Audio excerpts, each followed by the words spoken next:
नमस्कार दोस्तों, आइए शुरू करते हैं गणित का आज का पाठ, जिसका नाम है अनुक्रम तथा श्रेणी।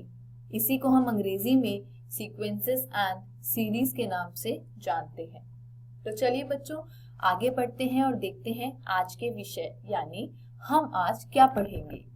समांतर माध्य यानी एरिथमेटिक मीन, गुणोत्तर माध्य यानी जियोमेट्रिक मीन तथा समांतर माध्य एवं गुणोत्तर माध्य के बीच संबंध यानी relationship between M arithmetic mean and GM geometric mean. तो शुरू करेंगे पहले विषय के साथ, देखेंगे समांतर माध्य की परिभाषा। आखिरकार समांतर माध्य होता क्या है।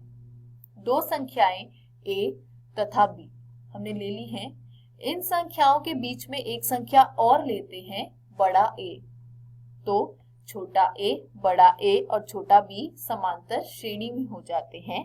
तो संख्या जो बड़ा A है वो A और B का समांतर माध्य यानी एरिथमेटिक मीन कहलाता है। अब यदि ये श्रेणी जो है वो समांतर श्रेणी है तो यहाँ सार्व अंतर होना अनिवार्य है। तो यदि मैं B में से बड़े A को घटाऊं या फिर बड़े A में से छोटे A को घटाऊं, दोनों का ही मान बराबर होगा। अर्थात बड़ा A बराबर होगा छोटा a प्लस b बटे 2। आगे बढ़े तो हमने देखा कि दो संख्याएं a तथा b के मध्य समांतर माध्य जो होता है वो उनके औसत यानी a प्लस b बाई 2 के रूप में व्याख्यित किया जा सकता है। तो समांतर माध्य आप समझ गए होंगे। आगे देखते हैं गुणोत्तर माध्य। दो धनात्मक संख्याओं a तथा b का गुणोत्तर माध्य होता है संख्या अंडर रूट a गुना b। इसलिए 2 तथा 8 का गुणोत्तर माध्य होगा अंडर रूट 2 गुना 8, जो कि होगा अंडर रूट 16, बराबर होगा 4 के। तो 2 और 8, ये आपको एक उदाहरण लेके दिया गया है कि यदि दो संख्याएं दी गई है तो उनका गुणोत्तर माध्य आप किस प्रकार से प्राप्त कर सकते हैं। आगे बढ़ते हैं और देखते हैं समांतर माध्य तथा गुणोत्तर माध्य के बीच संबंध। माना कि बड़ा A तथा बड़ा G दी गई दो धनात्मक वास्तविक संख्याओं A तथा B के बीच क्रमशः समांतर माध्य तथा गुणोत्तर माध्य है। तो A बराबर होता है A प्लस B बाई 2 और G बराबर होता है अंडर रूट A B के। आगे जब हमने हल किया तो देखा इस प्रकार, A में से यदि G को घटाया जाए तो A का मान लिख देंगे A plus B by 2 minus under root A गुना B। आगे हल किया तो हमें मिला देखने को छोटा a प्लस छोटा b माइनस 2 अंडर रूट छोटा a गुना छोटा b पूरे के बटे में 2।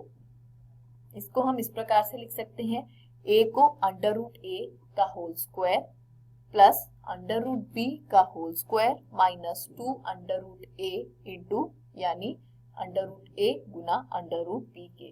तो हम देखेंगे ये समीकरण कुछ इस प्रकार का रूप ले लेता है कि under root a minus under root b का होल स्क्वायर बटे में 2।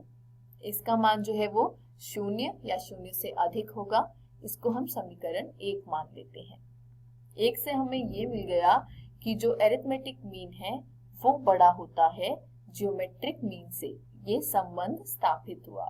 आइए बच्चों, इसी पर आधारित एक उदाहरण देख लेते हैं। यदि दो धनात्मक संख्याओं a तथा b के बीच समांतर माध्य तथा गुणोत्तर माध्य क्रमशः 10 तथा 8 हैं, तो हमें वह धनात्मक संख्याएं ज्ञात करनी है। कैसे करेंगे बच्चों?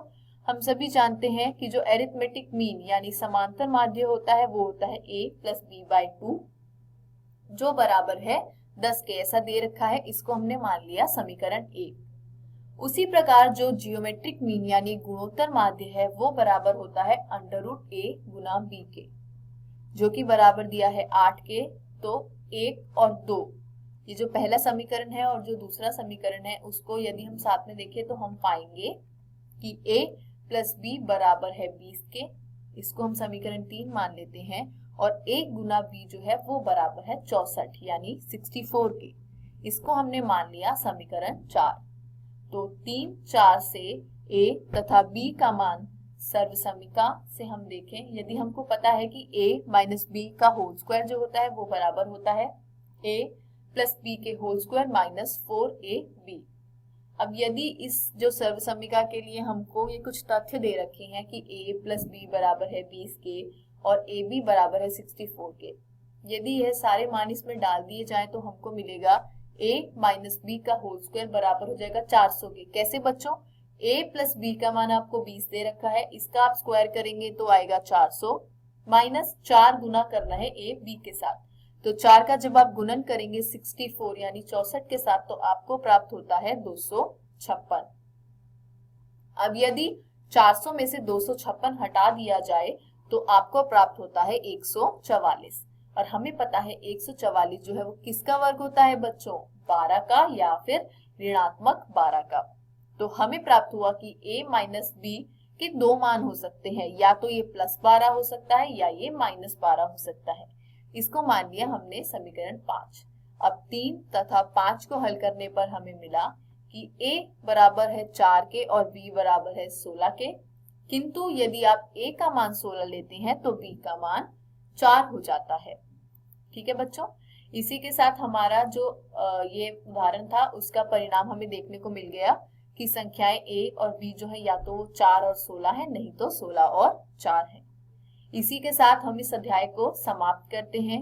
आशा करती हूँ बच्चों आज का पाठ आपको समझ आया होगा। गुणोत्तर माध्य, समांतर माध्य तथा इनके बीच स्थापित संबंध। घर जाइए, प्रश्नावली में दिए गए प्रश्नों का निरंतर अभ्यास कीजिए। किसी भी प्रकार के संदेह तथा सहायता के लिए हम हमेशा उपलब्ध हैं। धन्यवाद।